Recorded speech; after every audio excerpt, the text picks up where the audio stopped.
Welcome back. Thank you, Royce. Well, Royce, you're always a I good. wanted to share. I wanted to share that I think it was Share last week. Yes, there she is. She brought up the idea. She said that the Trinity is to the Supreme what the thought adjuster Yes, is to the human being. And I absolutely. thought that was really good. It's a different kind of thing. We're going to get into a diagram that I did comparing the supreme being on the totality to the individual. They use language of the same, like we are an energy mechanism on a microscopic level. The supreme being is on a macroscopic, and they use almost identical language for the totality of the supreme being to each individual making up body of the supreme. And that Stuart, would be a good graph. You were saying, Lee, that it is important for me. All the graphics I put in are not for other people. These are things I've done over 40 years for me. Because I find when I put them together in relationships that way, they work on both sides of my brain.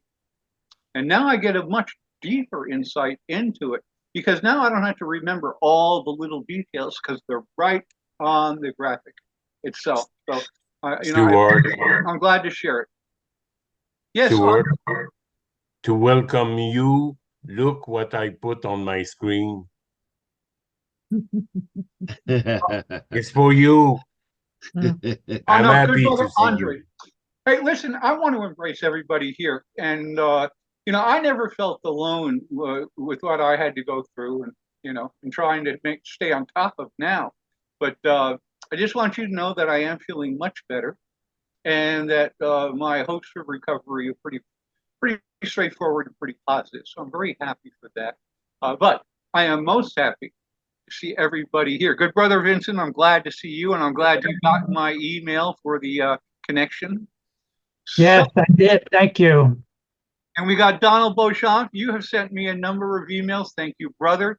Mike, we have now Steve. Is that your name, Steve? Oh, no, this is Dory, and I'm using Steve's computer. Some of you may remember Stephen Hecht, who was my husband, Uh-huh. and really active member in your of posts and forums and everything.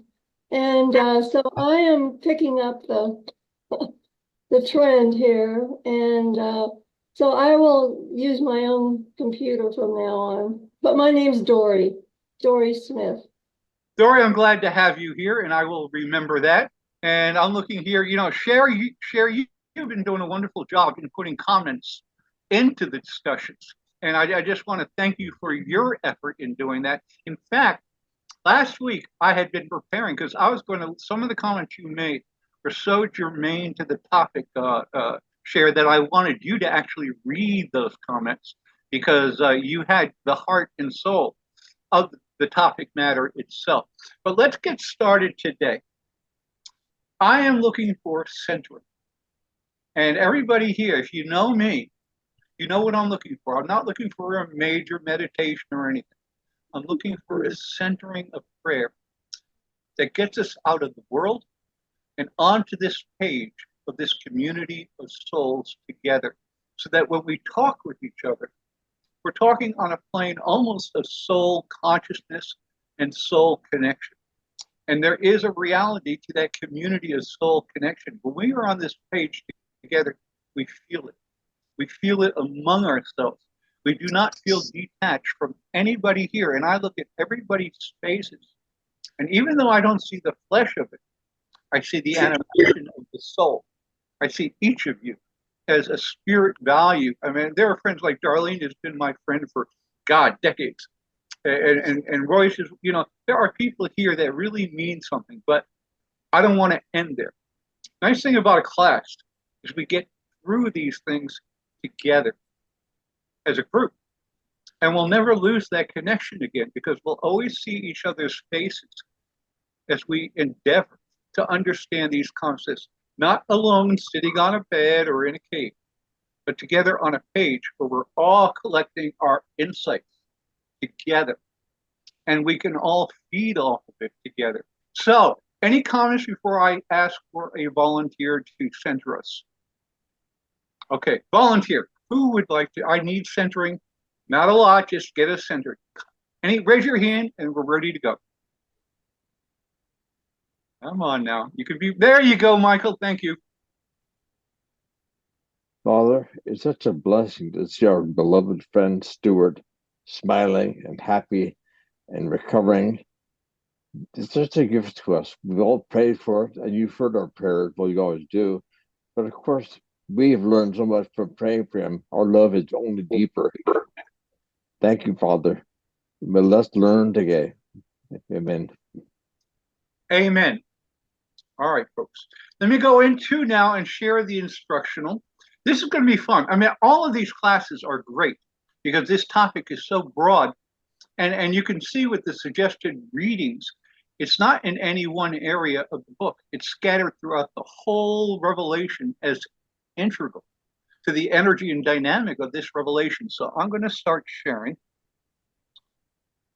And I don't know, let me stop that for a second. What I'm going to do, Royce, I'm going to ask you when we come to citations from the book that you'll be reading them. Okay, thank you, brother. Okay, now I can start. Wait for you guys to come on.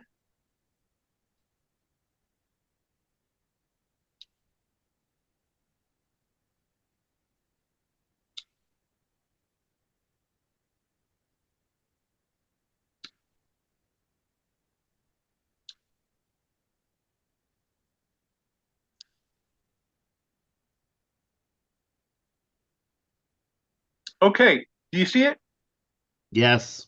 Okay, so this is again the class or the course, The Emergence of the Supreme Being. Today is April 18. Let me go down. An intensive study of the Urantia book, topical study in 8 classes. Now, as I always do, I start off each of the classes with an integral key citation for that week's class study focus. And Royce, you got it. The Supreme Being is not a direct creator, except that he is the father of Majeston, but he is a synthetic coordinator of all creature creator universe activities. The Supreme Being, now actualizing in the evolutionary universes, is the deity correlator and synthesizer of time space divinity, of triune Paradise Deity in experiential association with the supreme creators of time and space. When finally actualized, this evolutionary deity will constitute the eternal fusion of the finite and the infinite, the everlasting and indissoluble union of experiential power and spirit personality. You know, isn't this like engineering exactness, but of a conceptual level of a spirit nature reaching up to that level? This language, to me, is just superb. We're working together here to understand these terms, and I hope that as we read, say today, this is not as foreign to you as it was a couple of weeks ago, that we are starting to pick up the terminology. And we're starting to see how these terms and concepts come together in a meaningful way, an exact way. The great things about this revelation, they don't leave anything to the imagination. They give us a complete description of what they're trying to convey to us. And the more that we study of it, this is always worthy of a second reading through, because we're now learning the language and the basic concepts. But when you go back now into detail, you're not sitting there all swimming around confused. Now we have a better, I guess, gain and grasp of the whole concept. And that's why sometimes a second reading of this handout is very valuable. Now, in terms of the planned readings of the book, there wasn't a lot for this one. Section paper 12, the universe of universes, section 7, the part, we're part of the part, and the whole. The Supreme Being is part, or he is the whole itself. And that was the only reading that I was looking for. And by the way, if you're not talking, please shut your sound, mute yourself. because I'm getting a little background now. Okay, now what I do with all of these, and I think all of you have had access to my total lexicon. I have a lexicon of all the terminology, not just of the Supreme Being, but the whole Urantia book. It's over 200 pages. And what I like to do is, this is not a glossary. I hate a glossary because if you get something like darkly, they say it's the condition of being dark. That doesn't tell you anything. That's a glossary. A lexicon, I'm trying to put a concept down and give you an idea of the whole idea without being an encyclopedia, but being a lot more than a glossary. So every time we go into each of these classes, review each of the lexicons that are pertinent to this particular study. This is, for instance, on the deity qualified absolute, the first source and center, the seven absolutes. That's what we're going to talk about today. The triodities. We don't know. If you don't know what that term is, that's why, to me, a lexicon is important, because now you can get to the term and reread it without having to go into the Urantia book and spend hours trying to figure it out. I've already done the homework, I hope, in an effective way. Let's continue on. Let's see here. The universal absolute, for instance, and the unqualified absolute. Okay, now let's get into the instructional, and I'm going to start reading the actual discussion. The topic here, we're going to start to the subtopic, is the experiential. That means that is which coming from potential, becoming actualized in time and space. It is becoming experienced. The difference between experiential and existential. Existential never had a time in which it had to become experienced. It is reality forever, eternity, infinitely. But that which is experiential has to go through evolution from a potential that is now actualized. And we are co-creators of this actualization of potentials. And everything that we do is a contribution now to the growing perfection towards light and life of the perfection of the Supreme Being. And that is all the experiential perfection of the Supreme. He's the totality of that perfection. But we're going to see how we fit in. The Supreme Being achieves actualization through the evolutionary unification of experiential deity, not existential. This is a new kind of term of experiential deity, deity that is becoming, deity that was not always there, but it is in the process of becoming. So power and personality. Power is really sovereignty, energy, creation, but personality, of course, is us. We are personal spiritual beings. So power and personality, the two sides of the coin, like the yin and the yang, they're not the same, they're opposite, but they are becoming now united.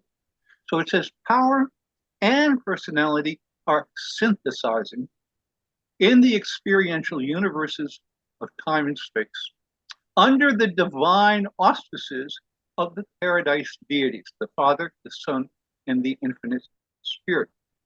Before the finalization of the evolving Supreme Being, they say that the one part of it, last week you would have gone into the three parts of the Supreme Being. Let's review that first. We are created in God's image, and it's based on a three-part identity of personality, and that is we have a body, we have an endowment of mind, and we have a spiritual center in our soul. So we are literally composed in the Father's image of body, mind, and spirit. In the case of God, the Supreme Being, he is also of the same totality level of a new vehicle of identity, now no longer of a singular, but of a totality level of expression. And that is the Almighty Supreme is the power of the grand universe itself, all the suns and everything that's going on, and all the powers of a master sun taking sovereign control over creation. That's all part of what we call the Almighty Supreme, which in some ways is similar to a body of the Supreme Being. The Supreme Being is also growing in terms of supreme mind. This is an aspect of cosmic mind that is fit directly into the consciousness now of the emerging supreme being, who is an emerging personality. And then finally, the spirit nature of the supreme being is God the Supreme. Interestingly, God the Supreme is not becoming. God the Supreme is perfect spirit being of the supreme being, but it is not existent at this time in time space, the grand universe. It actually now exists in the outer layers of Havona in perfection. It has not emerged in perfection into the unification of the Almighty Supreme, Supreme Mind, and now God the Supreme, all united, but within the grand universe expression of supremacy. That's a lot, but we're going to go into it in detail. This is more of a summary. The actualizing supreme being expresses personal will and purpose of his own in revealing himself to the time-space creation. Now, that's an interesting thing. We think of revealment of personality as an individual. The supreme being is conscious as an individual, but is based on the collective of all personality consciousnesses. So the actualizing supreme being expresses personal will. And someday we will have a personal will relationship as our microscopic contributors to the supreme being with his final emergence in perfection. And then we will go into the next universe age, leaving supremacy and perfection in the grand universe, and then going into the outer space levels, searching for transcendental and God the ultimate, which is the next challenge in what we call the second universe age. So let me reread this. The actualizing supreme being expresses personal will and purpose of his own in revealing himself to the time-space creation. He is an active participant in the converging inflow of almighty power that emanates from the divinity successes of the supreme creators in time and space. Now let's summarize who those are. They are the 7 master spirits, the 21 ancients of days, 3 for each of the 7 super universes, and then for each creator or master sun in all of the local universes, which is hundreds of thousands. Collectively, the ancients of days, the master spirits, and the creator suns are all here pushing for light and life in the womb, the bosom of the supreme being. And they call them the supreme creators. Michael is a supreme creator. His purpose is to promote the evolution of perfection within the deity bosom of the supreme being. And he's contributing to it. So let me reread that. The actualizing supreme being expresses personal will and purpose of his own in revealing himself to the time-space creation. He is an active participant in the converging inflow of almighty power. This is the energy of the purpose of God becoming now part of providence and destiny. It's going from potentials that have not existed and then become existentially actualized in perfection. This is our process. We literally are in this flow of momentum, like a river from a mountain that has a flow momentum that you cannot stop. So we're part of this momentum of the emergence of perfection. Now, this experiential deity of the supreme being is the partial portraiture of the Paradise Trinity as he involves in the synthesis of finite matter, the body, mind, and spirit, God the Spirit, in the grand universe. Right now, again, God the Spirit is present, but only in Havona, not in the grand universe yet. He is emerging. Trinity as he evolves synthesis of finite matter, mind, and spirit in the grand universe. The Supreme Being is not the finite personalization of the Universal Father. He is more properly the evolving finite equivalent of the personalization of the deity of the collective Paradise Trinity. And we're going to talk about that today in this discussion and instructional. So let me continue on. So now, in accordance with this unifying urge of personality, all personality urges to unify. It's urging us within our bodies, minds, and spirits to work to our perfection. So it is an urge to unify all of this together in light and life perfection. The Supreme Being is the resultant deity synthesis of grand universe evolution, whereby the whirling domains of the physical creation are eventually dominated by a spirit nucleus. That would be God the Spirit when he comes out and emerges from Havona into now the perfection of the Supreme Being of his body, mind, and spirit, God the Spirit. This is a unified synthesis of evolutionary power with dominant spirit personality. You can say the same about us. 4 levels of personality drive this attainment of divine destiny. 1, Paradise personality in the highest sense. Take the Trinity together of the Father, the Son, and the Spirit. Then it goes to creator personality in the universe sense. Every local universe has its creator son and its mother spirit. And they're creating within their local universe creation perfection, not of the total grand universe, but of the grand universe of their own making and creation. So creator personality, or Michael or Jesus, if we would like to refer to them. This is the important one. We are co-creators and participants. Mortal personality in the human sense. The great thing about the revelation of the Supreme Being is supreme personality in the experiential totality sense. You're hearing these terms enough so that this gives you the scope, breadth, and the whole aspect of the whole energy and dynamic of personality expression. It's all gold to bring creation into perfection of light and life. It is conjecture that the final settling of the grand universe, the 7 super universes as dependent on the pattern inspiration of Havona, in light and life will inaugurate the emergence of the fully actualized Supreme Being from his central universe origin, where God the Supreme now exists, to his projected residence on the headquarters world of the 7th super universe of our super universe. That's where he will reside when the first universe age ends in final light and life, and he comes into complete emergence of personal perfection.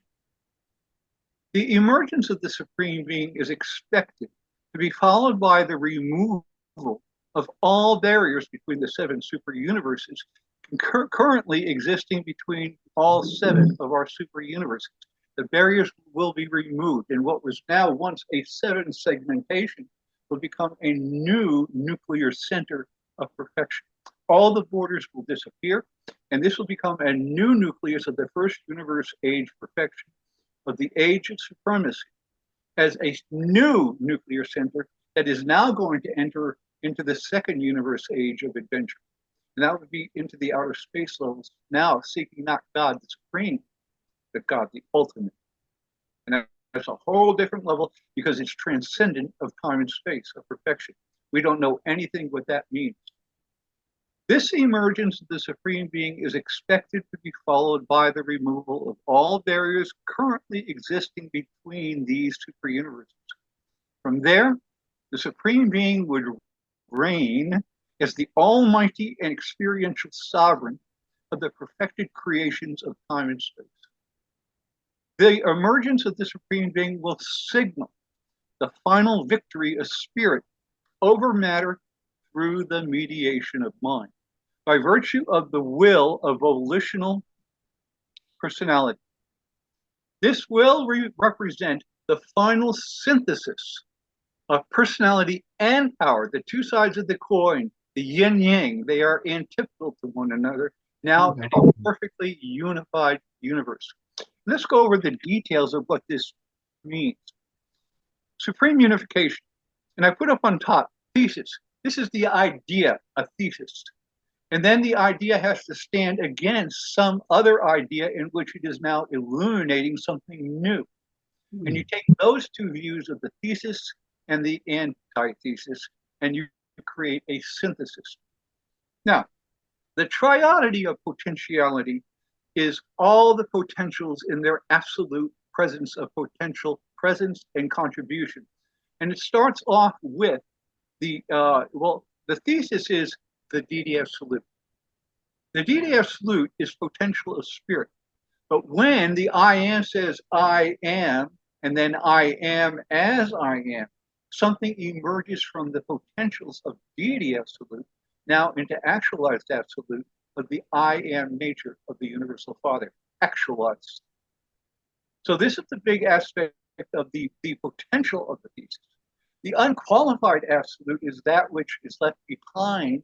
It is the massive potentials, the well of which all other potentials become actualized. And they call that the unqualified absolute.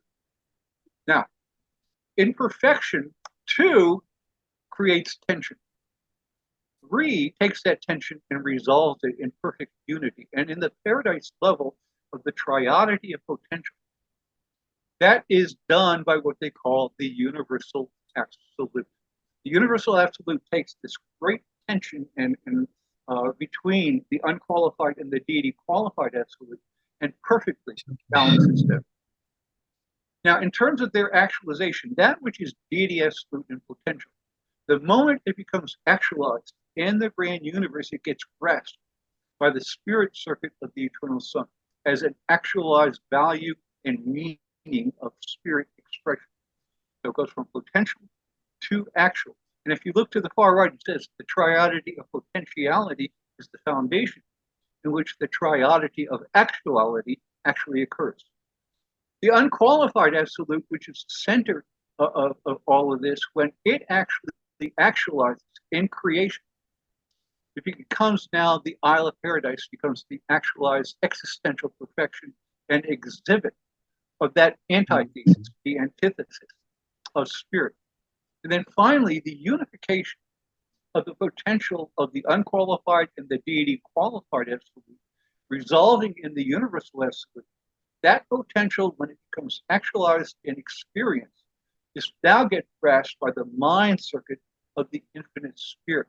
So you have the spirit circuit of the Son, you have the gravity circuit of paradise, and you have the mind circuit of the actuals of the infinite spirit. It's a big thing here, but look at the transaction. All of this unification is nothing but a process of taking potentials and making them actual on a grand master scale. Finally, the cosmic oversoul, the experiential evolution of the Supreme Being. Remember, he starts off, the Trinity is the beginning of God, the Supreme, and his nature. The grand universe is the body of the Almighty Supreme. And the cosmic mind is a center that is given to the Supreme Mind. And what does this mean? You can see that the top parts are the origins of where this comes. But now this cosmic oversoul of experiential evolution, the Supreme Being is now power, that would certainly be the Almighty Supreme, and personality, God the Supreme, becoming synthesized through Supreme Mind. So volitional, cosmic, and mindal, they all work together as a totality energy. This is complicated, but you can see why I put this graphic together. It gives you a sense of where it comes from and where it's shooting for. And these are some of the most complicated concepts in this revelation. Let me go down a little bit more. We've been talking about existential versus experiential. Existential reality on paradise as it exists is absolute, it is divine, it is infinite, and it is of the center of eternity. But in the grand universe, that's not the case. It's experiential, non-absolute, imperfect. Imperfection exists, but until we clean it out and make it perfect, it's going to stay there until we as co-creators now take it to light and life. It is finite and is related and conditioned by time. So this is comparing existential reality to experiential. This is not a simple graph. to grasp. But at least it's there, and hopefully it gives you a sense of balance on what we're trying to understand here. Now, here's another one. They talk about what they call the 7 absolutes of infinity. Remember, I just talked about the triadity of potentials. There are 3 absolutes. If you look at the top, to the far right is the unqualified absolute, which is the potential of all actualizing matter and energy. If you go to the far left, the deity absolute is not spirit actualized, but it is the reservoir which is pulled from the deity absolute and actualized in spirit values. And then finally, the universal absolute is the potential well of mind taking control and making it happen. So those are the 3 absolutes of potential, or what they call the triodity of potentiality. This is where the reservoirs of mind, spirit, and energy matter. They have to come from somewhere, and they do, from these 3 reservoirs of absolutes. Let's look at the absolutes. So let me go back up. Let's take a look at the absolutes of actuality. Let's get it done right. Let me do it right.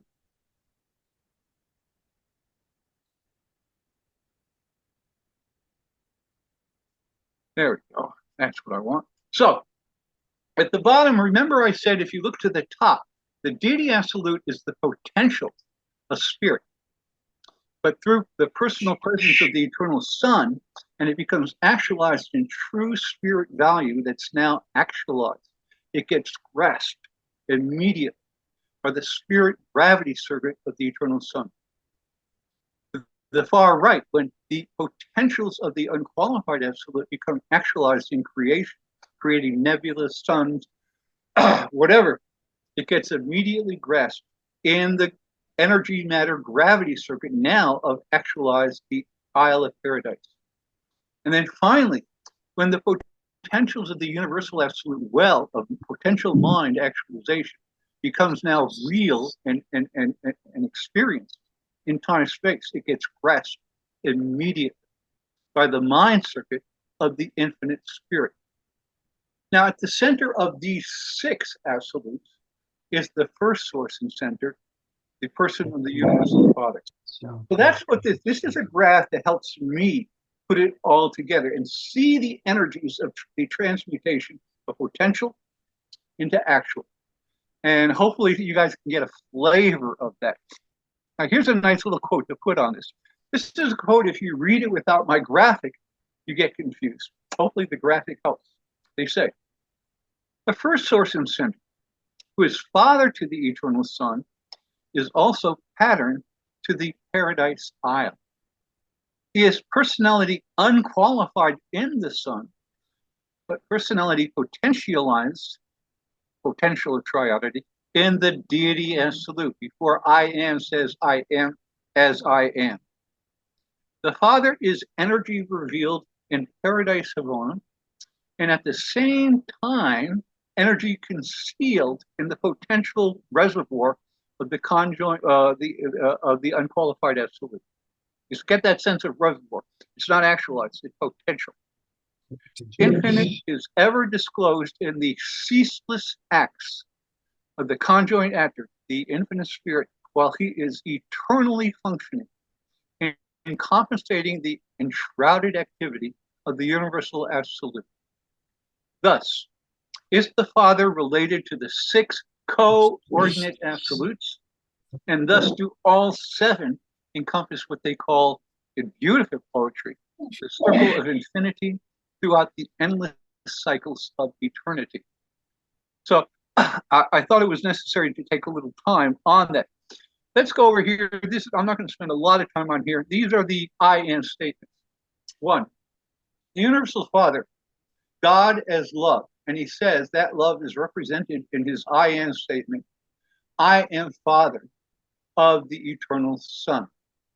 But at the same time, the very same time, he gives the yin-yang opposite, the universal controller, God as pattern. And he says, I am cause of eternal paradise, the eternal isle of paradise. Now, together, the next act of primal revealment is the next one where they talk about the universal creator. And this is the conjoint actor, the infinite spirit. And this is God now. Remember, God as a father is the thought. The spirit, the son is the word of that thought. But the infinite spirit, the conjoint actor, is the act of that thought pattern and word pattern. So he says, I am one with the eternal Son. As soon as he says in deity, he is one with his partner of the eternal Son, thus comes into being the conjoint actor of the infinite spirit, as well at the very same time. Havona, this is an identical act of primal deity activity and exhibition. 4, the infinite upholder, God as unifier. And he says, I am self-associative. Remember, in the triadity of potential, the universal absolute basically takes the antipodal energies, the deity, qualified absolute, and the unqualified absolute, and forever now resolves all of that tension. And that is, I am self-associated, and this is represented by one of the triodities, absolute triodities, the universal absolute. 6, they talk about the infinite potential. So that means the triodity of potentiality. And it says, God as volitional self-limitation. I am self-qualified. And this is the very deity nature of the deity qualified absolute, one of the 7 eternal absolutes. This is a lot, guys, but this is what we're dealing with. And we'll get into it. 5. Actually, I should have done 5 first. The infinite capacity. They use that in the book. They say, God has endless possibility. And he says, I am static reactive. The reservoir of the unqualified absolute does nothing on its own. It must be acted upon. You must put a bucket into the well of the potentials of the unqualified absolute in order to start then to actualize. And this is called God as endless possibility. I am static, but I am also reactive. If you work with me and pull water from my well, I am now thus able to foundation a reactive response. And the 7th, the universal one of infinity. And this is God as stasis of infinity. Remember, the center part of the 6 absolutes in the very center is the universal one of infinity. This is God as the stasis of infinity. And that's just where he says, I am, but now more important, I am as I am. That's the first source of center. There's a little citation here. They say, the I am is 7-fold. God is self-metamorphosis, the 7-fold self-relationship of the I am. Now, I'll bet you anybody who read this book on their own, when you come across these things, you're scratching your head. Hopefully, you're not scratching it so hard right now that you're tearing the hair out. But hopefully, I expect you're still scratching, but hopefully not as bad. So let's continue on. This noble, challenging quest. Okay, Royce, you're up.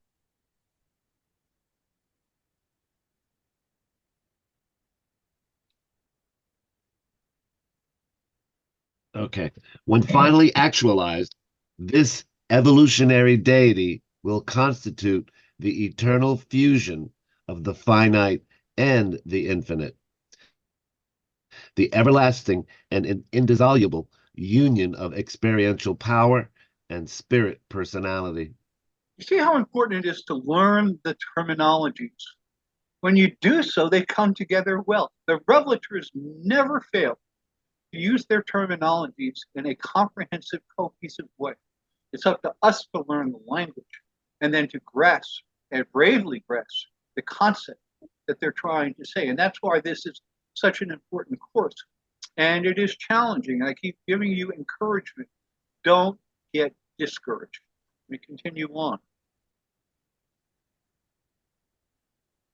Now, we've been talking about, again, the transmutation of potentials to actuals, taking the potentials of the 3 reservoirs of the triodity of potentiality, pulling them out and then acting them upon experience within time and space of the grand universe. And that is the process of the transmutation of all potentials into now actualized experiential reality. And that is a process and a dynamic that is currently going on in time and space. And it is towards a goal of destiny, towards perfection. And I'm going to give you the next one here, Royce. It's a nice graphic. I love any graphic about time. Time is so much fun. Okay, here you go, Royce. The great struggle of this universe age is between the potential and the actual, the seeking for actualization by all that is as yet unexpressed. If mortal man proceeds upon the paradise adventure, he is following the motions of time, which flow as currents within the stream of eternity. Okay, let's stop right there. That's not that hard to understand, it is, guys. We've been working just even today on the terminologies. This ought to be now more comprehensive to you guys as to what we're talking about, the great struggle, the perfection of creation under the auspices of the emerging supreme being. And again, that's our whole focus here. Now, the growth of the supreme can best be understood by careful examination of the two, which we've been talking about, existential triodities. Those are three absolutes connected to each other. These consist of the functional groupings of the three absolutes of potentiality. This should not scare you anymore. The deity absolute, the universal absolute, and the unqualified absolute, three wells of energy, matter, of mind, and of spirit. And the three absolute actuals, spirit actualized in the sun's spirit circuit, energy matter actualized in the gravity circuit of paradise, and then mind energy in the gravity circuit of the infinite spirit. And I tell everybody, if you're not talking, please mute yourself. Yeah, please mute yourself. If you're talking, please mute yourself. All right. So the triodity of actuality is the union of the three absolutes of actuality, where the eternal sun is the second source and center of all actual spirit reality. The infinite spirit is the third source and center of all actual mind, not potential, but now actual mind reality, which is the mind circuit. And again, please mute yourself if you're not talking. And the Isle of Paradise is the source and center of all actual reality of energy matter. Three parts. So these are the equations that we're getting into. In union together, the triodity of potential and action, they reveal the center of all actual reality of energy matter. Now, in union together, they reveal the originality of the Universal Father as the first source and center. Remember, he was in that center diagram of the seven absolutes of all actual reality. The triodity of potentiality represents the union of the three absolutes of potentiality, the deity, unqualified, and universal absolutes. This triodity reveals the originality of the Universal Father as the first source and center of all potential reality. There you go, Royce. You got this one. It is in the triodity of actuality that the existence of the cosmos have their center, be it spirit, mind, or energy, all center in this association of the sun, the spirit, and paradise. The personality of the spirit sun is the master pattern for all personality throughout all universes. The substance of the Paradise Isle is the master pattern of which Havona is a perfect, and the super universe are a perfecting revelation. The conjoint actor is at one and the same time the mind activation of cosmic energy. the conceptualization of the spirit purpose, and the integration of the mathematical causes and effects of the material levels with the volitional purposes and motives of the spiritual level. Okay, see how this is put together. This is not hard if you take it apart and analyze the terms, understand the terms, and then see how well they are placed together in a cohesive, integral way. And again, I'll bet you any of us, before ever starting this course, if you read this from the book, you get glazed over. Your eyes would glaze, you kind of put your eyes in your head. It's hard to understand. But I think when you break it down, and that's my purpose, is to lead you and facilitate this process for you guys, is to understand this is something that we can and will and be rewarded by doing. Now, together, these functional triodity relationships of the six absolutes of infinity, that term should not scare you anymore, in conjunction with the focusing direction of the most primal absolute of infinity, the Father infinite, and the first source and center. He's the very center of all of this. Coordinate the eventuation of the sum total of potential and actualized existential reality. And now it's putting into practice on the arena, the playing field of time-space of the level of supremacy. Spirit, cosmic, or minded. All evolution in time and space is a process, is simply, I like that term, is simply the transfer of reality from one triodity association to the other, from the potential to the actual, quote, and the evolutionary supreme being is the culminating and personally volitional focus of the transmutation, the transformation of potentials to actuals in and on the finite level of existence within the grand universe. This is fun now. I mean, hopefully you guys are getting encouraged by these things, because this is really powerful stuff. The Universal Father's eternity act of creation provides for a reality, an arena, an adventure whereby the separation of potential from actual yields divinity tensions within infinity. And this creates a primal emptiness that can be, now this is the key word, filled with the possibility for all universe growth. This exposed possibility for experiential growth is, and this is a good term, the very nature of the Supreme. Here's another graphic I put together to help you guys understand what we're talking about. This is the triodity-driven growth of the Supreme Being. Now, to the far left, you have the very center of that flower, the six flower petals, with the Father in the center, the original Universal Father. You then have the absolutes of potentials, which they call the triodity of potentiality. And again, Deity Absolute, the reservoir of potential spirit, the Universal Absolute potential well, and these are bottomless wells. You cannot empty them, of mind potential, and the unqualified reservoir of matter. And this is the triodity of potentiality. Now, remember, the driven growth of the Supreme is the transmutation of these potentials to actuals. And what are the three absolute actuals? The triodity of actuality. We should understand this now. Spirit in the actualized gravity circuit of the eternal sun. Mind now actualized in the mind circuit of the infinite spirit.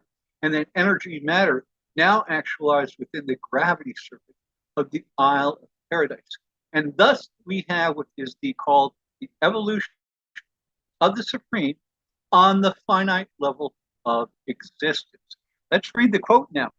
This is a quote again. I would expect when you first read these things, you go, I'm going to have to skip this. No longer. You can't, I'm not going to allow anybody here to skip it. You're going to grasp it and you're going to work at it. It says here, any consideration of the growth of the Supreme must give consideration to the existential triodities. That's a key word now that you get a feel for they encompass all absolute actuality and all all infinite potentiality. That's not a scary term anymore, is it? In conjunction with the first source and center. This is right out of the book. I don't change anything here. And the evolutionary supreme is the culminating and personally volitional focus of the transmutation, the transformation of potentials to actuals in and on the finite level of existence, the same waters of existence that we swim in, time and space. The two triodities, actual and potential, encompass the totality of the interrelationships of growth in the universe. This is straight out of the book. I don't touch any of these. Now let's get into some questions. This is not to limit our discussions, but to start a discussion. So anything that you have a question on, I open you up. Don't just, you're not enslaved to follow the questions, but here's some of the questions to consider. One, we are told that the emergence of the Supreme Being will signal final victory of spirit over matter through the mediation of mind. Now, what that means is spirit and matter in no way interact with one another. There is no way for spirit and energy matter to interact except through the mediation of mind. Hence, the name of the infinite spirit is conjoint active. The infinite spirit is just as happy working on energy matter as it is working on spirit. This will represent the final synthesis of personality and power in a perfectly unified universe. Now, we've been talking about this on the macroscopic and us as participants. How do we participate to contribute to the emerging supreme, both individually as ourselves, but also collectively, as we might say in our group here today? If an individual, now this is a key question to consider, if an individual, one of us considers and chooses not to continue his existence and rather goes through annihilation, if he chooses not to contribute any longer to this unique personality prerogatives, in other words, he says, I am basically getting off the merry-go-round. No, thank you. I appreciate the offer of eternal life. It's not for me. But I do have an original personality, and that is something that is going to be lost. So it says, how does this loss affect the efforts of the evolving supreme being? What does he lose when one of us chooses through our individual uniqueness not to contribute, to achieve final light and life perfection? Second question. How does the transmutation of reality potentials into actualized realities in time and space result in the evolution of the supreme on the finite level of existence? So we went in there, but I would like to hear your guys' understanding, to express your current growing understanding and comprehension and grasp for that thought. So I'm going to stop share.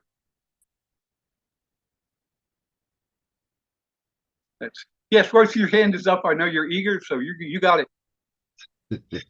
I was going to say the way I'm looking at it is on a micro level. We as individual free will creatures, as we progress, as we go through our journey, we are in a sense hitting these tripwires with every step we take, in that we are turning potentials into actuals. So that's happening on our level, and the result of that gets deposited into the supreme. If we choose to bail out, as you said, all that we've set in motion still will reside in the supreme, but we won't be participating or producing or adding anything else to it. Our contributions are over and done with. But it also gets to the point that you brought up before. All of us collectively are traversing a mountain, and there are different paths we can take to go up that mountain. But after a while, all of us together will have our footsteps on every part of that mountain, so that all the possibilities of scaling that mountain have now been exhausted. There are no new steps anyone can take that hasn't been done before. That's my grasp of it. Yeah, thank you for bringing that up. And I'm going to go into that little way of putting it because that's my way to simplify it. Understand the process of revealing and the emergence of the mountain of the Supreme Being. What I'm saying here is when the first tick-tock of time, when there is no creation, the beginning is the ancients of the days, nothing yet has been actualized anywhere. It all starts from the 0 point of 100% potential. But the ancients of days are called the ancients of days because they are the very first act, the very first tick-tock of the clock now, starting the clock of evolution. At this time, they say, does the Father know the Supreme Being in his final perfection? And I submit that he does. He knows exactly the destiny of the Supreme Being. He knows what the Supreme Being will be in total, his total supreme perfection. But what he does not know, and what he gives us the freedom and the adventure, is to participate on how that mountain, in perfection and final presentation of the mountain of Mount Supreme, becomes fully actualized where every single topological step on that mountain has been traversed somewhere. There is nothing new to contribute to the mountain. There may be original pathways for those going to the top, but no one's going to add anything now to the Supreme Being. As a mountain, the whole topology of the mountain from the very base to the very top now will be completely traversed and experienced. And then the emerged Supreme Being will become available to all of us. And there are speculations that we will become children of the Supreme. We will become minded with the Supreme and with each of us within the Supreme Being's mind and presence. We will become ambassadors of the Supreme Being in his now first stage, universe age of perfection. So what Royce is bringing up is the idea that there will come a time where nothing new can be experienced on the level of energy, mind, or spirit. And the Supreme Being at that time now will go into final perfection because everything that could be experienced has been somewhere along the line. And hence, he will now emerge as a complete perfected being of time and space. The first universe age of supremacy will end. All 6-stage finaliters on Paradise will no longer be 6-stage waiting for the emergence of the Supreme Being. When he now finally emerges, everybody gets in contact with them. And all those who were 6-stage finaliters now become in perfection 7-stage finaliters on Paradise and now perfected ambassadors of the Supreme Being of perfection. It's an amazing thing for us to think about. But that is my image of Mount Supreme. That it is, as God knows, he knows in his own mind exactly what that mountain will be. What he does not know, in fact, what he chooses not to, is say how we get there. And that's up to us. That's where we become what they call co-creators. That's where we are the ones in, and they use the term the arena of time and space, the adventure of time and space. What a privilege we have to be partners with the emerging Supreme Being in the first universe age, bringing all time-space realities and Mount Supreme to full emergence in its full sublimity of perfection. Vincent, and then Lee, and then Michael. I have. Can you hear me okay? I can hear you fine. This is the head scratcher. Actually, a little bit. I'm beginning to feel a little bit used. I mean, we've got to make the Supreme the Supreme. He can't do it without us, and yet we have to continue to do that to continue existing. So I guess there's a trade-off there. But here's the quote that got me, and with 2 little questions and my head scratcher. Father as self-metamorphosis. Does that mean, in any sense, that God the caterpillar becomes God the butterfly? Does it mean that God the I am tadpole becomes, the frog? Here's my question, was Father or the I am ever evolutionary or experiential in any degree, or is he allowing himself to become evolutionary and experiential because of how the Supreme is becoming the Supreme? And therefore, is Father or the I am a greater Father, a greater I am, because of the Supreme and how the Supreme becomes the Supreme? There's my head scratcher. Let me Yep. brush away some of the hairs that I got on my face here. Well, Vincent, let me say first, you are right, and you do have a grasp of what we're talking about. The Supreme is the one way that existential, the Father I am, the Father infinite, can now experience beyond his own existential, overpowering presence, over control of everything. By divesting himself into the experiential evolution of the Supreme Being, he now becomes not just the Father of eternity and infinity, but he is now also grasping of the whole effort of the first universe age. So the Father vicariously is now experiencing, they say, I am the Father, I change not. Everything that's beneath me has no effect on me, and that's not true. He embraces it. He embraces us as children. He wants to share our inner lives. He wants to share everything. The Father is a true living personality of free will and originality. And what he's doing on the level of the deity level of supreme expression is now a way for him, and they call it, to escape the fetters of eternity and infinity. You can look at him and say, well, I can't escape eternity and fetters. I can't experience things because I am God and I am already existential above everything. But that's not the case. He has what they call the potential of self-limitation. He can say, I choose not to have fiat dictatorship of over destiny. And I am going to give this as a gift to my children in time and space because I love them. The adventure now of co-creating perfection, not just individually of themselves, but collectively of the whole first universe age. So, Vince, to answer your question, the Father is very much undertaking. The Father is a living blood personality of excitement. I think the Father giggles if an infinite Father can do that. I think he absolutely, let's put it this way. When Jesus came to this world, he came to deliver divinity to humanity. But it was a reciprocal process. He also gained the great joy of his humanity.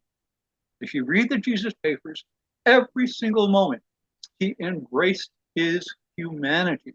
In fact, he chose to live this life not as a divine presence of consciousness, looking down upon human consciousness, but to become one with us. He enjoyed and embraced his humanity and embraced what it was to be a human being among the apostles with other people. He absolutely, it was his now opportunity and grace and gift to now add to his divinity center of personality a new center of experiential humanity.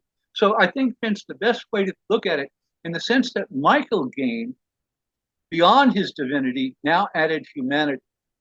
The Father in heaven, through the Supreme Being, is gaining something that he could not have gained in any other manner except through self-limitation, and then starting the protected water like Moses, separating the waters of the grand universe and time and space, protected from eternity and infinity, and creating a safe haven now for all this adventure in the arena and adventure of creation.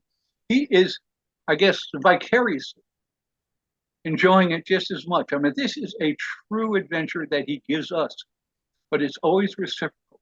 In everything that anything of deity it gives, it gets back just as much enriched. Does that help, Vincent?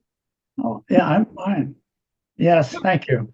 I thank, listen, no, thank you for the question. It was an important question, and I tried to do the best to give you an answer. So thank you, Vincent, for asking. You're always great. You're great. All right, thank you. Lee. Yeah, I'm trying to get my head around that question about the individual contribution to the Supreme and the collective contribution to the Supreme.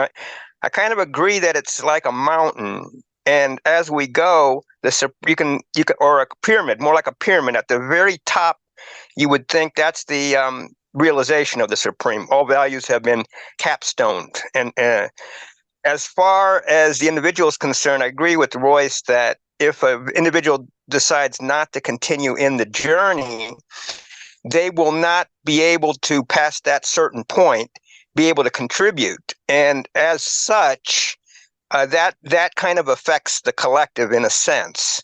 As the potentials, as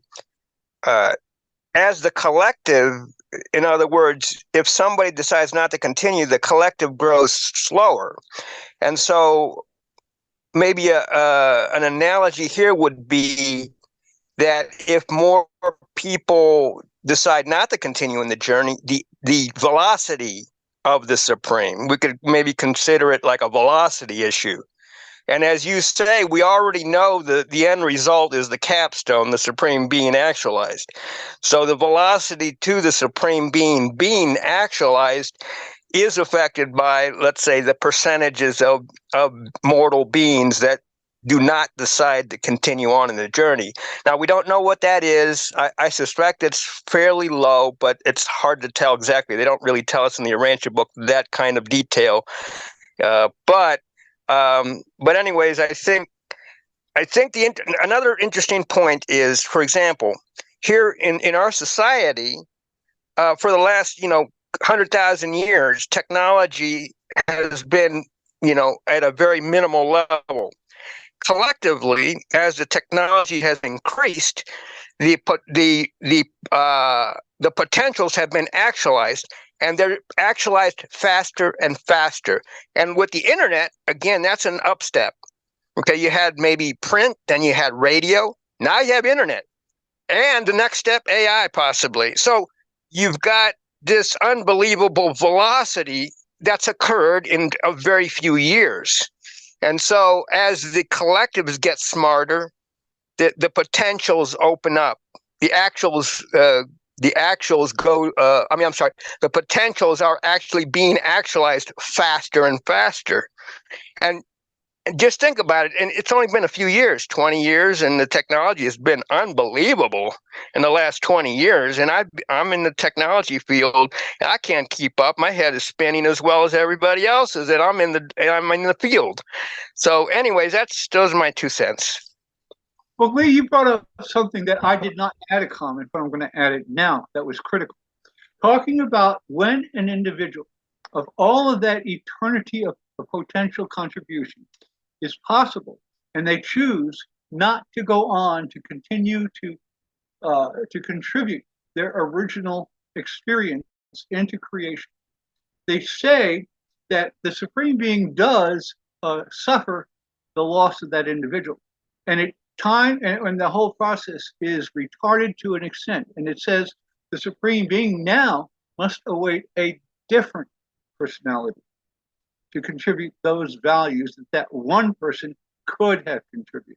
And that is a direct term. They say if you stop, all the potentials of uniqueness that you could have contributed are now going to have to wait some other personality to do that contribution, not you. So there is a deprivation or a retardation of contribution to it, but that's just part of the game. So does that help, Lee? Yeah, sure. All right, well, thank you so much for your contribution. Good brother, Michael. I'm thinking of creature trinitized sons. For example, if that unique idea or concept is personified, that would be a contribution to the Supreme, of course. And there are probably a finite number of possibilities, or would there be actually, there could be duplications of some things, but I could think there'd be duplication of a trinitization. He or this new being is a unique expression of that concept. So in a way, those would be very real critical, minute part of the Supreme, but also essential. Now, does that mean that at the end of when the Supreme is actualized, there are no more potential synthesization to occur? Those have run out. All the possibilities are gone. Yeah, well, again, like I said, the Supreme, and I like the idea again of the mountain. The topology will at some point be touched upon. There will be no new topology of the mountain.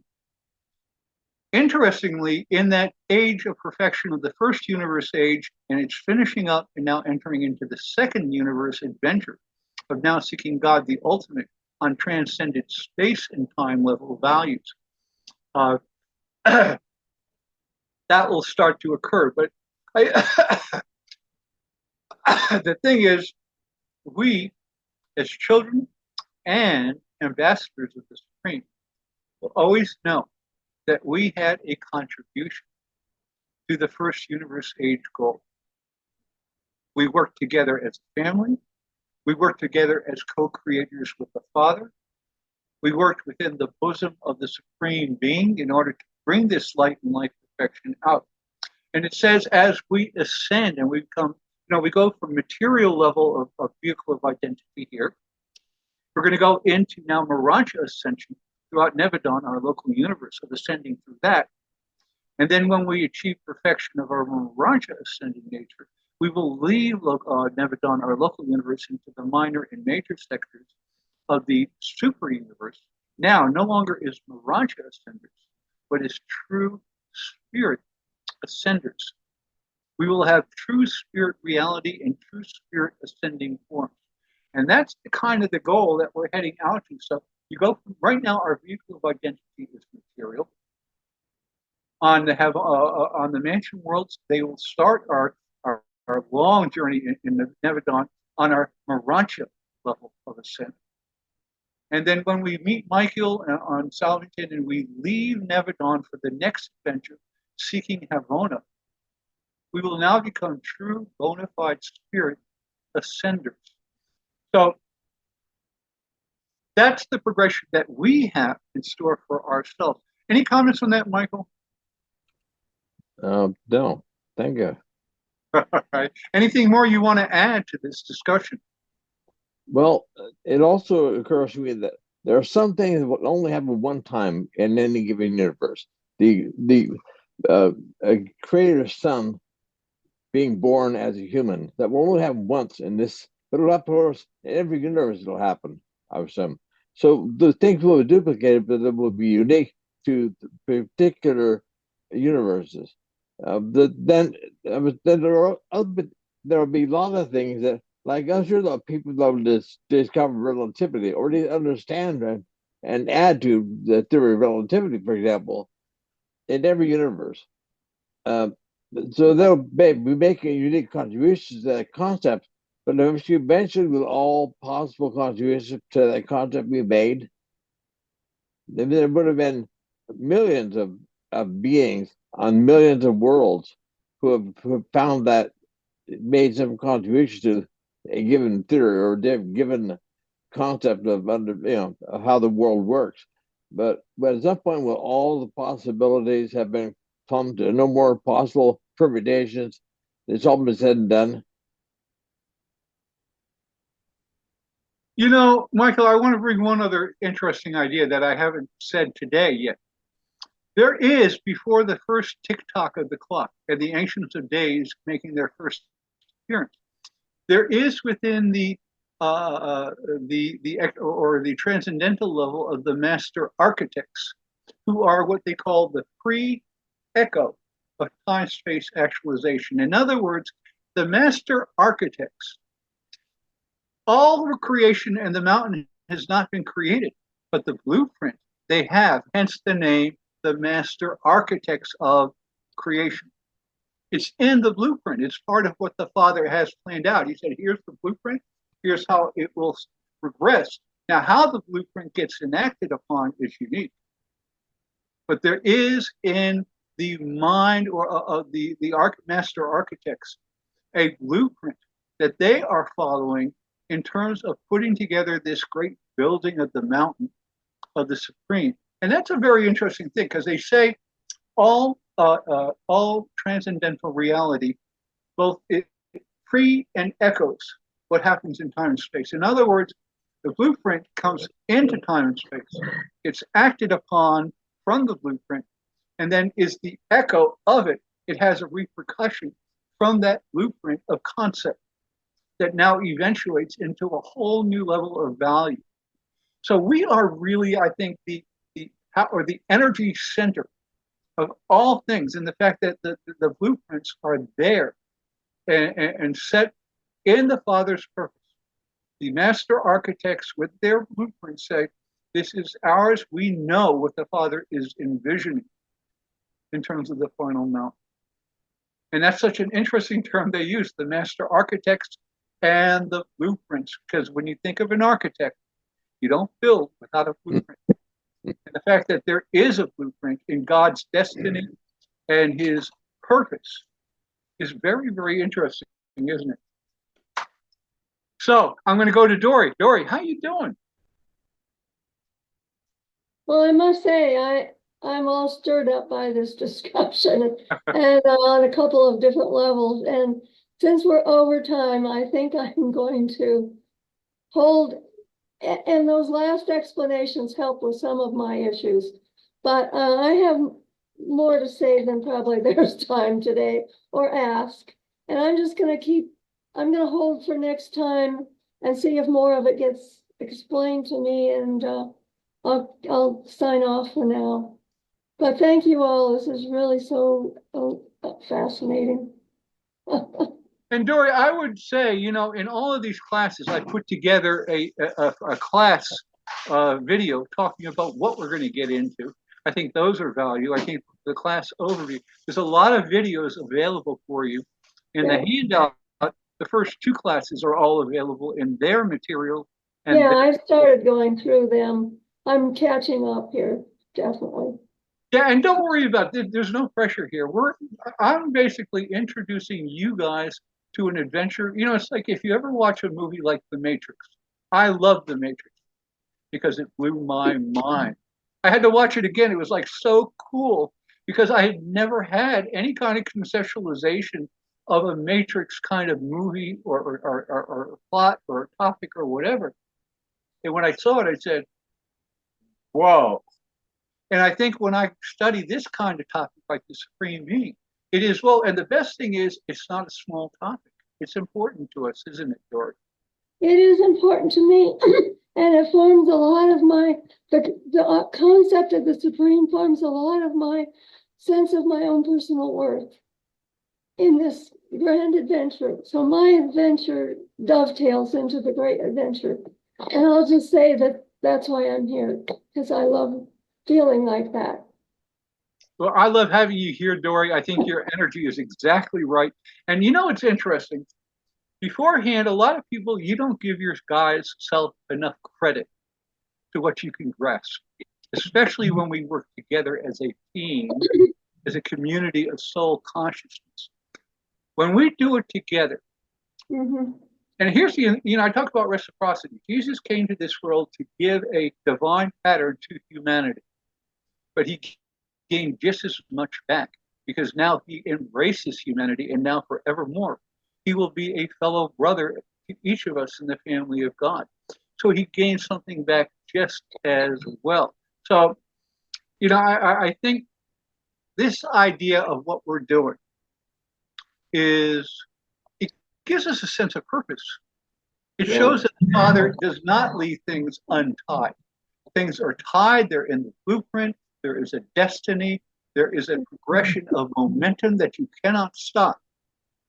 He knows where it's going, but again, he gives us the gift, which is incredible. So, co-participants and co-creators. So to add to that, it's like it gives me a motivation to keep progressing spiritually, because I know it has a meaning and purpose in the great. Yeah, What I have developed within myself as a person and as a soul is meaningful and is useful. and we're doing it together, Dory. And together is important. It's really important. Yes. We had groups and we've moved and moved and we have no group. I have no group anymore. Stephen is gone. So I was interested in the guy from Albuquerque to see if there was a group because I'm in Rio Rancho near Albuquerque. So anyway, this is my group for now. You're all it. Thank you. Dory, I'm so glad you were here today. You have brightened my day, and I love you for what you've done as well. I've got Michael and then Boyce. I'm gonna Lee, sign Lee off is in now. Lee is I- in New Mexico. Lee Lee? Colbert. Lee Yeah. is in New Mexico. Wait, Yeah, wait, wait. Now, who is it? it was Lee Colbert. Lee Colbert. Yes, he's in New Mexico. Yeah, There, I'll near say- Yes. Okay. Yeah. No, I know he's. I know. Mhm. All right. So here we go. I'll say tell Dora. Okay. Okay, So all I've got right. Mike and then Darlene. Am I good to go? Yeah. Okay. Well, thanks for this presentation. Very thorough. I just have a couple of questions. In reference to the moving of potential and the absolutes from potential to actual, and all of us are part of this individually, micro, and we are becoming more macro, so to speak, as we collectively do things. I think I've got that understanding. I think that's the way you're expressing it. We're giving to the Supreme Being. And like Dory said, what a wonderful realization that we have a purpose. We have a purpose more than just going to heaven, being good people. What does there's a couple of this is the first question. What does the Supreme give back to us? It's a good question. And Considering the term reciprocity there, Mike, there is always reciprocity. Any giving on any level of creation has a reciprocal act of giving. So yes, you're going to say. yeah, well, that's been my question ever since I first realized this concept of Supreme Being. As I've said before, last time I heard those terms, I was an altar boy in the Catholic Church, and I heard Supreme Being. I didn't know what it was, but it expresses it now. But what do we gain other than the fact that we're contributing? I mean, can the Supreme help us in our progress? And very well, that may be that reciprocalness that you're speaking of, Stuart. And what was I going to say? In reference to the ages, and because I got confused by this, you're referring to this age as the first. I did an extensive study of Sadler's Master Universe, and he named them different. I guess it's just a matter of naming them, but I mean, you recognize that. I mean, that's where I had some confusion. He's calling the Havonal, that the first age is the Havonal, this being the second, third being the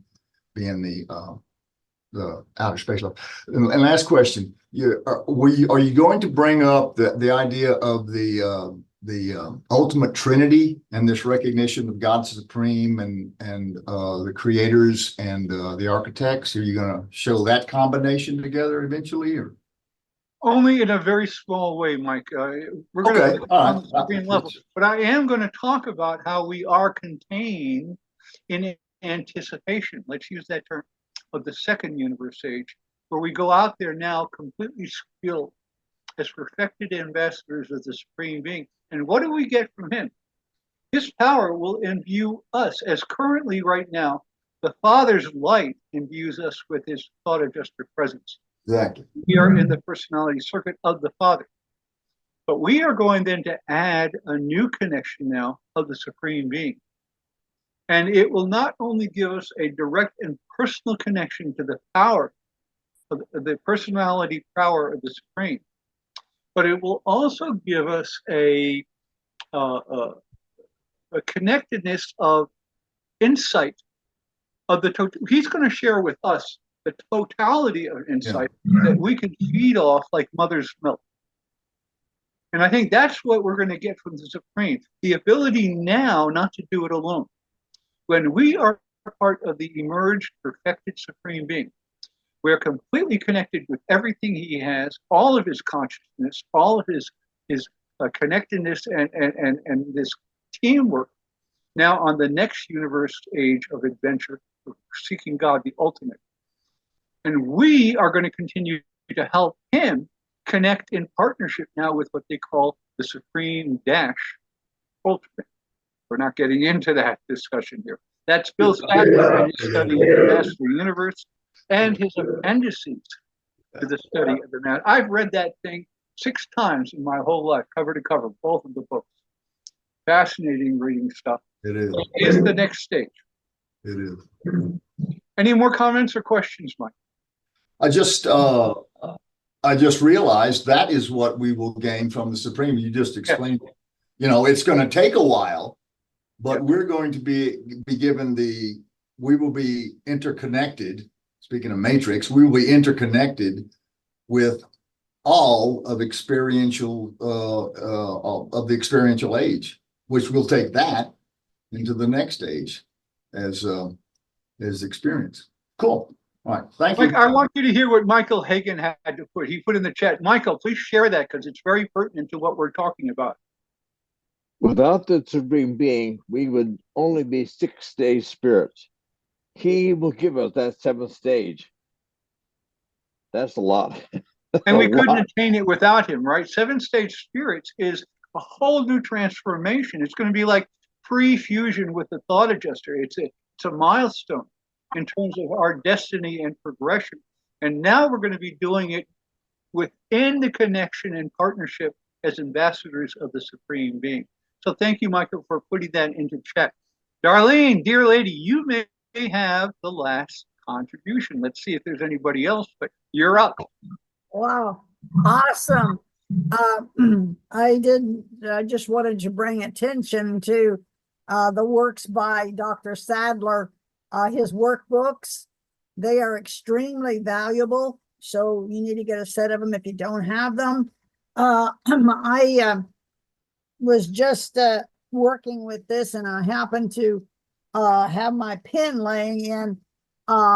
He asked, you know, what was given to us and etc. In section 22 in the workbook on topical and doctrinal studies, he talks about the Morancha life. Okay. And he says the Morancha life is the beginning of a gigantic universe of experiential trainings from page 558. So that's one of the things he gives us to start with is access to that training. And we're getting that thanks to you. I mean, I'm just so appreciative.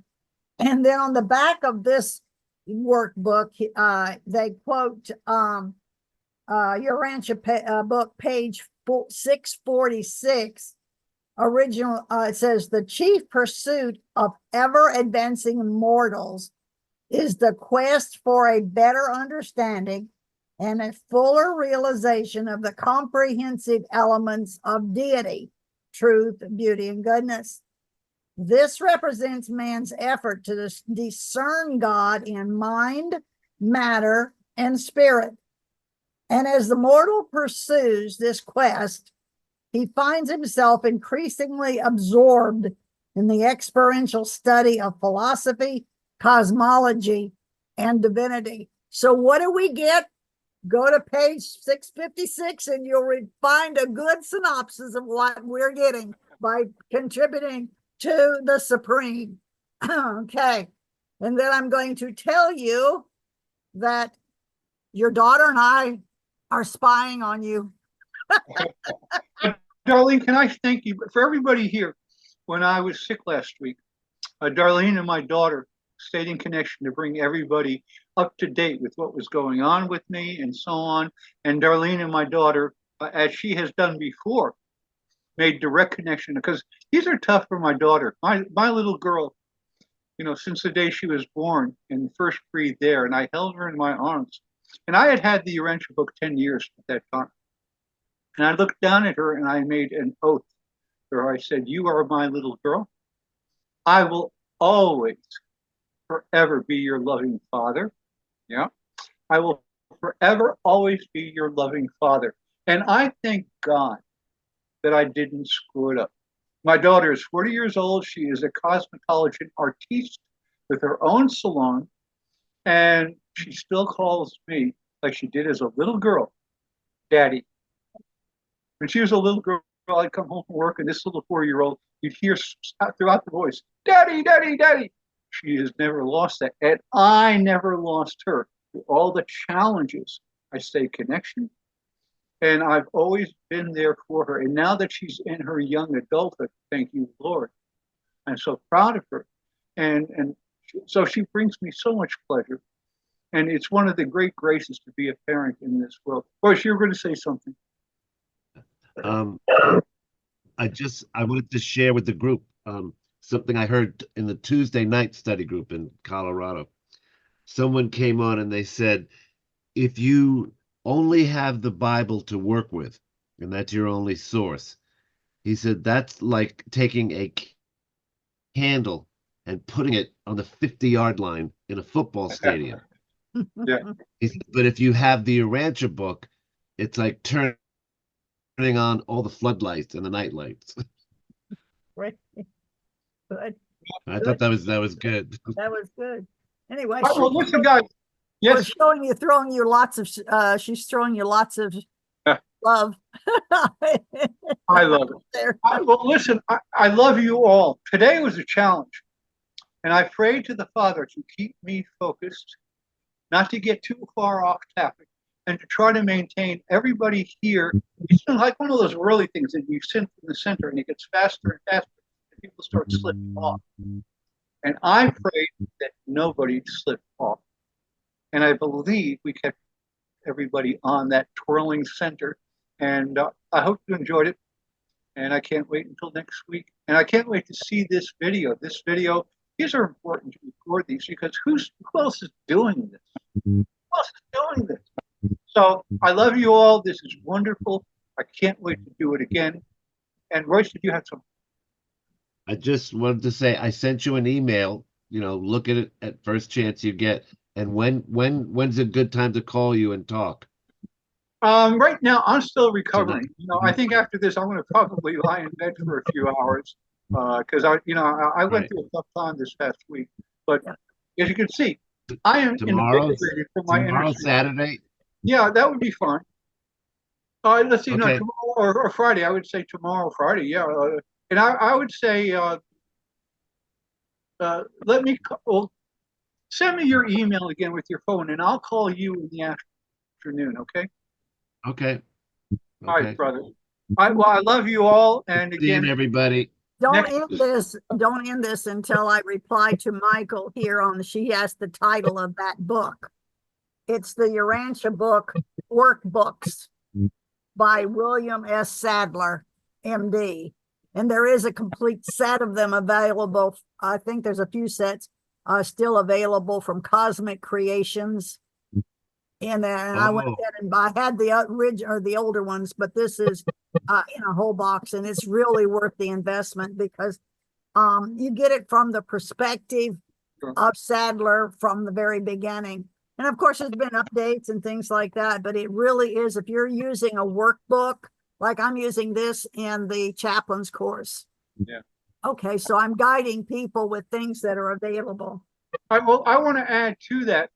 Today we were talking about beyond the supreme and the grand universe to the master universe.